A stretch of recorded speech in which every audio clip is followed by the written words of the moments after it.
From now on, I'll be your new superhero, Queen Bee. With the Miraculous Ladybug hiatus going strong, I find myself pacing those metaphorical halls as we wait for new episodes. The 6th season is my favorite so far, and I'm really enjoying the narrative direction. We've had a few surprises thrown at us so far, and I'm eager to see how they unfold and impact the Miraculers' dynamics. Ladybug has made a few choices lately that might make some of her allies walk away from the team, which means some Miraculouses could be up for grabs. Of course, Marinette doesn't have the time to train brand new heroes, so we could always bring an old one back. Which hero, you ask? Queen Bee, of course. Yes, I know that Chloe left Paris, but that doesn't mean I'm done with her character. She has plenty of potential to come back this season as a hero or a villain. So today's video will cover ways she could reunite with the Bee Miraculous. You're the one who paralyzed the metro driver, aren't you? You used your power to create this situation just to make yourself look good. Number 1, a new redemption arc. Everyone knows about this already, right? If you're a returning viewer to Miraculous Ladybug, then you likely know about the redemption arc Chloe underwent during the 2nd and 3rd seasons. While she had access to the Bee Miraculous, she never hesitated to help Ladybug in a fight, and her personal life started to improve too. She was showing real promise, and having good influences to follow changed the way Chloe interacted with others. Things were really looking up until Ladybug decided that Chloe couldn't use her Miraculous anymore, since she exposed her identity as Queen Bee to the entire world. Now, I'm not disagreeing, but it took Ladybug several missions to break the news to Chloe. She kept putting it off too, purposely ignoring Chloe whenever she tried to reach out and offer her help. If I were Chloe, I would feel betrayed too. In her case, she sides with Hawkmoth and is akumatized into Miracle Queen. Her team up with Hawkmoth kickstarts her real villain career, and she only gets worse with each season. If Chloe wanted to earn the chance to fight alongside the heroes again, she would need to start at the beginning, putting in the hard work to prove that she can really change. Ladybug, Cat Noir, I'm gonna use your own weapons to defeat you. You'll so regret not choosing me! Number 2, Zoe needs backup. After Chloe lost the Bee Miraculous for good, Ladybug needed to find it a new wielder. Coincidentally, Chloe has a half-sister who moved to Paris. Zoe's everything Chloe's not. She's kind, generous, protective, and not afraid to stand out. Zoe and Marinette hit it off immediately. So it's no surprise that she gave the Bee Miraculous to her. Granted, it would definitely add salt to the wound if Chloe found out that Ladybug gave the Bee Miraculous to her little sister. By the time Ladybug creates the Miraculers, Zoe's a seasoned hero. Of course, that doesn't mean her personal life won't take her away from Paris from time to time. If Zoe needed to go on an extended trip, say to visit her parents in another country, she might need someone else to wield the Bee Miraculous in her absence. If Chloe managed to mend their relationship, Zoe might feel inclined to let Chloe be her stand-in. That way, we'd see Queen Bee return in a similar way to Scarabella. I know you can do this.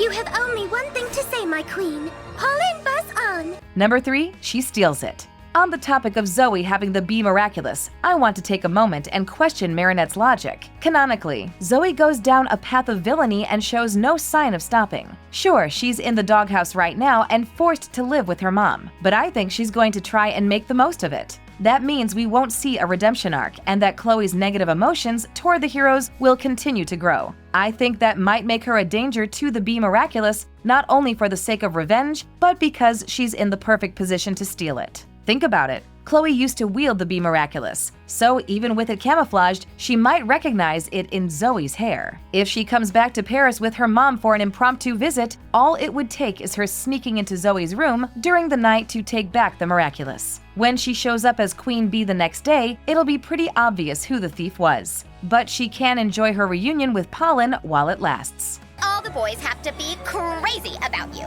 Carrying your school bag up the stairs should be the highlight of their day. Number 4, Lila retrieves it. If Chloe's not able to take the Bee Miraculous back, then someone else might do it for her.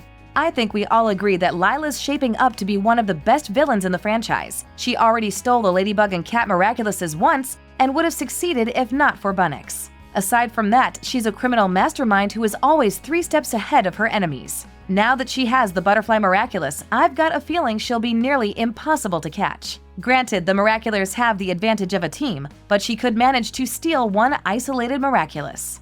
Eventually, Lila will realize she needs allies if she's going to stand a chance against the heroes. There's just too many of them. Fortunately, she already knows one person who shares her values, can follow instructions, and who would want revenge. Lila and Chloe already have a history together, as they first tried to ruin Marinette's life and then took over the mayor's office together. If Lila doesn't want to share her secret identity, that's fine too, because Chloe has no problem working alongside supervillains. The Bee Miraculous would make the perfect bargaining chip. When you think about it, it wasn't exactly democratic to hold the elections in my absence. Number 5. Sabrina gives it back.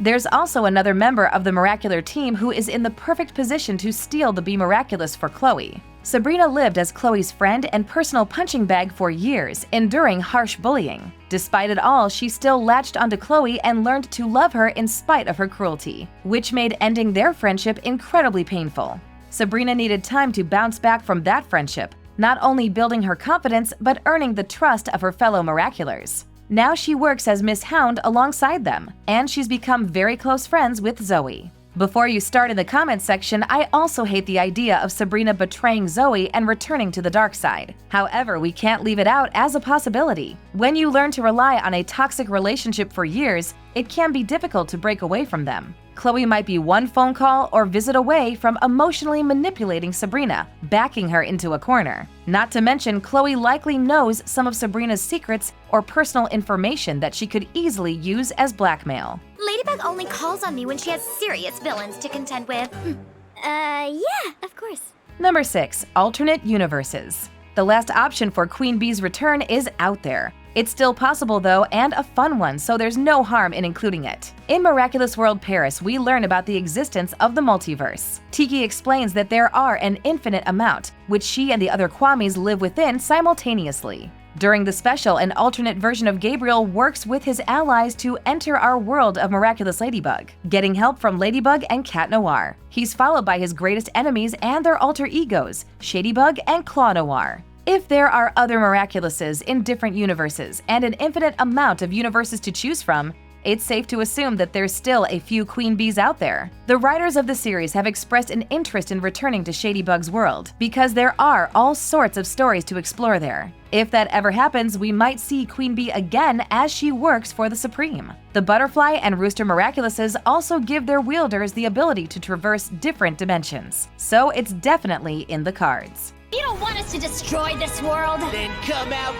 wherever you are, you and your new buddies. In hindsight, there's a very loyal group of fans who will defend Chloe until the end. Whether you agree with me or not, I have to be one of those defenders. No, her actions aren't always great, but she has so much potential to do good. Her story arc could be so fulfilling if she finally gets to be the hero she's dreamed of being. Be that Queen Bee or another bee-themed hero that reinvents her image. Otherwise, if she's going to remain a villain forever, then we might as well stick to what we know. She achieved a lot more with Lila as an ally, and if they teamed up again, Chloe could easily be Lila's ears and eyes on the ground. It wouldn't hurt to give her a Miraculous to not only protect her from the heroes, but to help her in collecting vital information. No matter which way you look at it, Chloe still has room to grow, and the Bee Miraculous could help her to do so. Do you think she'll make her triumphant return to Paris this season? Could she be redeemed, or is she too far gone? I would love to read your thoughts in the comments section below. It's not on screen, it's fine with me. Then it's a deal. See you all tomorrow morning on set. Thanks for watching. If you enjoyed this video, hit that like button. Subscribe to our channel and turn on notifications to stay updated on our uploads. I don't care. I get to be the good guy. We don't have time for all of these changes, Chloe. Oh, yeah?